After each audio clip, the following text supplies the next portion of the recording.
Hi YouTube, Extreme Trains here. So we are doing a different setting for this intro, as you probably guessed, and that's because we are at the New South Wales Railway Museum, which is in Thirlmere, and they are doing the Thomas and Friends events for 2025. As far as I understand it, as you may have seen online, this is the first time that we've seen the updated Thomas and Friends or DOWT TWR Thomas engines with the all engines go style. So we do have James here for the first time, and also Thomas with his weird Botoxed all engines go face. So we're going to do a different style video today, wander around, see what's there. I'm hoping that the exclusive DOWT TWR Thomas Wooden Railway items are there, but who knows? So this is going to be a different style video. Let's see how we go.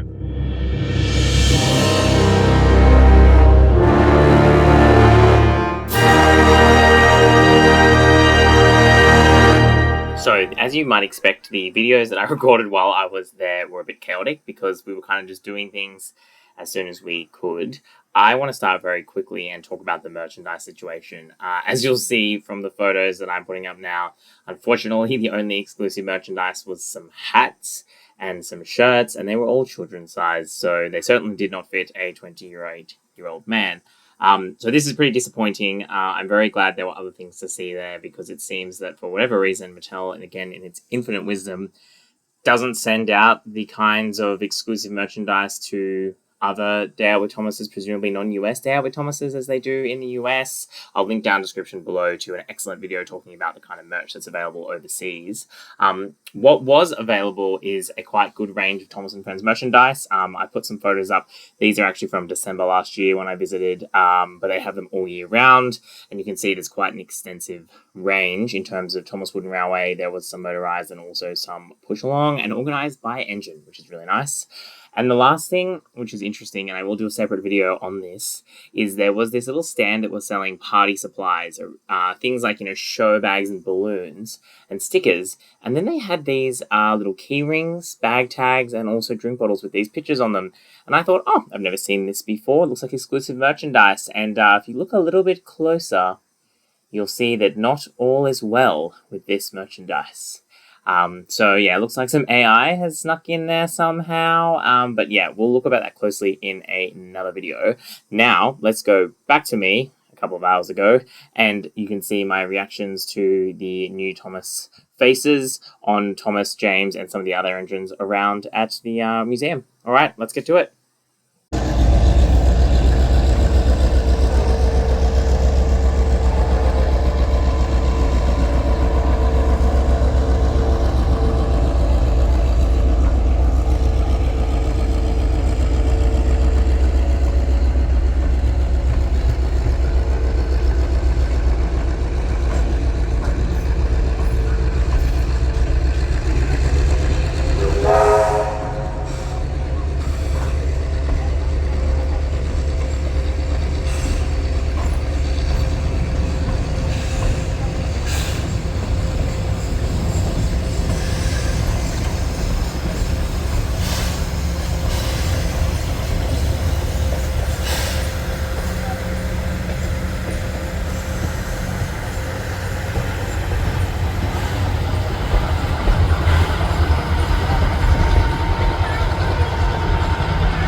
Toby has really blocked the frame. The audacity of that man.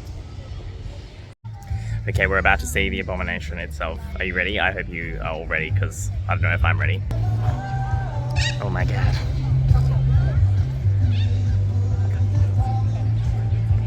Okay, it actually looks fine. Y'all are crazy, it's totally fine.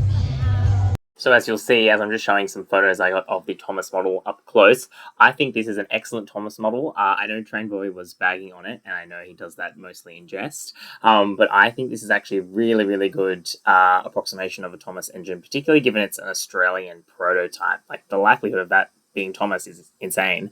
But yeah, I think they've done a good job. And actually, I think the face is fine. I mean, it's obviously all engines go. I get it. People don't like it. But it doesn't look anywhere near as weird as it does in pictures as it does in real life. So I think him and James too are a winner in terms of the faces. But there's more to come. Have the all engines go faces too.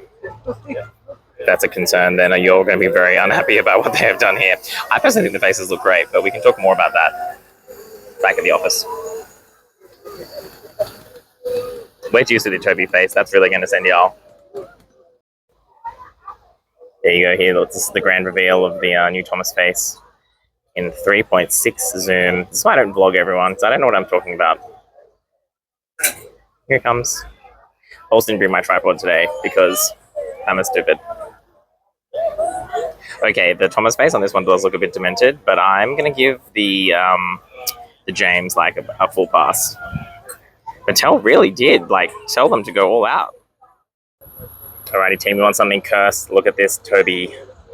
I mean, it's certainly all engines go, but I mean, this has always been what they've used as Toby, and it's never been good.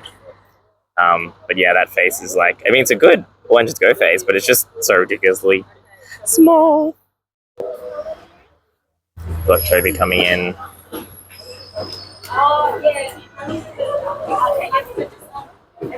Toby is just doing his absolute best. Will it be good enough? That's the question.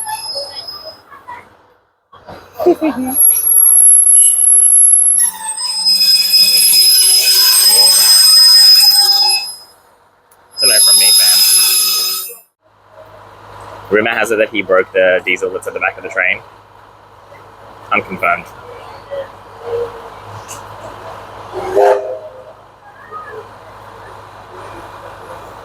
Yeah, hopefully.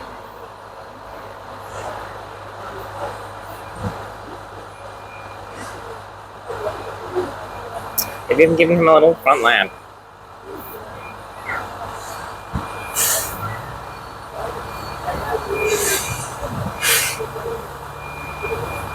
Look at him go.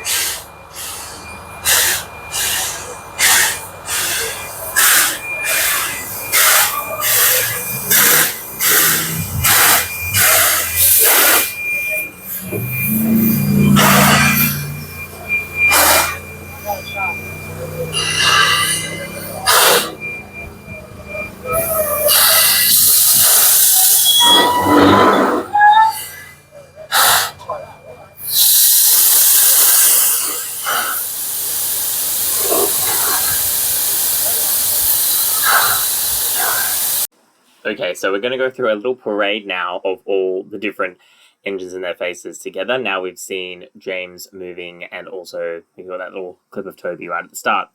So, in terms of reviews, as I said, I think the James looks pretty darn good. I think it looks much better than the Donald, which is what they used to have. Not only because the prototype makes way more sense to be James, given the wheel configuration, but also because that Donald face was creepy AF, and I'll put a picture of up now. Then we come to Thomas. Again, I think the Thomas is really, really good. I think his face is fine. I'll put a picture up of his old one. I think it was certainly a model era face. I didn't get CGI from it, to be honest. But again, it's a little bit whack.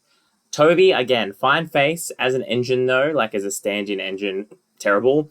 Obviously, they just said he was brown and box, and that was close enough. But again, I think this all engines go Toby face is better than the previous kind of trying to be model era / CGI one, which I'll put a photo up now of as well. And I didn't realize this, but I saw on the advertisements, meet other engines like Emily and Percy. And I was like, but they don't have any other engines? Well, they try. They try. And I've been, in defense of the engines we've seen so far. But these next ones are diabolical, and people should just absolutely take these ones for a ride because they are certified insane. So the next one we've got here is Emily, and I don't know what crack they gave her, but her face looks truly unhinged. Just totally insane. Again, I kind of get why they picked the prototype because it's a dark green.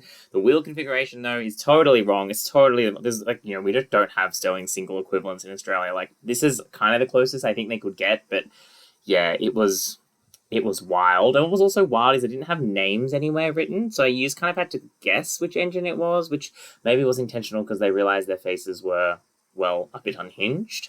The next one, which I nearly gagged, was Percy. Not even a tank engine. I mean, again, right color green, but not even close to right. You could climb up inside his cab. This one is baffling to me. They do have a green tank engine that's similar to Porter's prototype, back in the shed of the museum.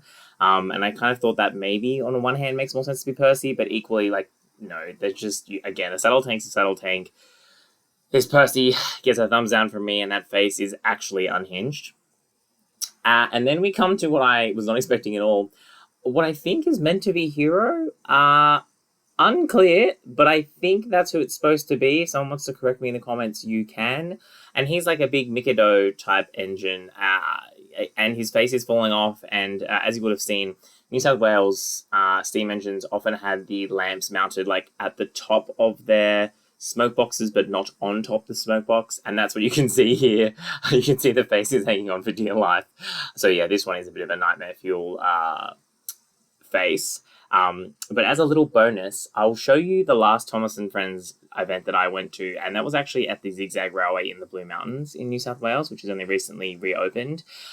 When I went to it, which was probably in 2004 or something, so like, over 20 years ago, they didn't actually have the license to call it DOWT Thomas yet. Thomas as a concept I don't think existed, or if it did, it wasn't in Australia. So they called it Friends of Thomas event. And so they had a red engine and a green engine and a blue engine with these creepy faces, which I'm putting up on the screen for you now. And they gave them names like Gerald and like Boris. I honestly can't remember the names now, to be honest, but they were like really cooked, definitely not Thomas names. And of course, and there was, like the controller, who was like obviously the fat controller, but they couldn't call him that. And it was like, I mean, as a kid, I had a great time, but I was not buying it. I was like, these prototypes are wrong.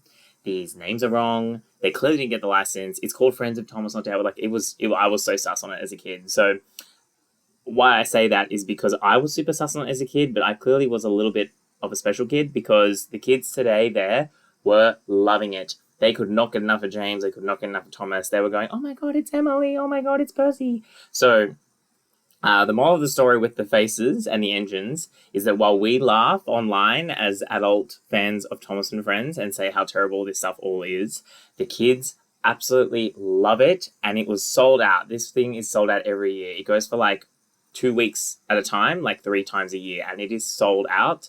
There were people everywhere. So look, we can laugh as much as we want, but yeah. So you can see it's sweaty because it is like, car is saying 33, but I think it is more than that. You all have seen, so DOWT Thomas, New South Wales Railway Museum. Review is they're doing their best. They are absolutely doing the most. But the lack of actually good exclusive merchandise is a big minus. And the stuff that was exclusive is made by AI, which you would have seen by now. So that's a bit yikes. But look, they did a good job with James. I don't think the faces are that bad. And I also think Thomas is pretty good. But we'll get the hard launch of the Fiancé's review. You gonna tell her on your review? Look, as a supporter, I think it was a very enjoyable day. Some of the faces, in my opinion, were a little bit strange, but that's okay. We can deal with it. The train ride was a lot of fun. And yeah, all around good day. There you go. Okay, so apparently I'm in the minority, and even the normies think that the new All Engines Go faces are a little bit weird. But as always, thanks very much for watching. Excuse the weirdness of this style of video. We are planning to go to other places at the end of the year, such as Drayton Manor. Cross fingers, it'll be open in December. So you might see more of this kind of content, or you might not. Anyway, it's a good time for this Extreme Trains.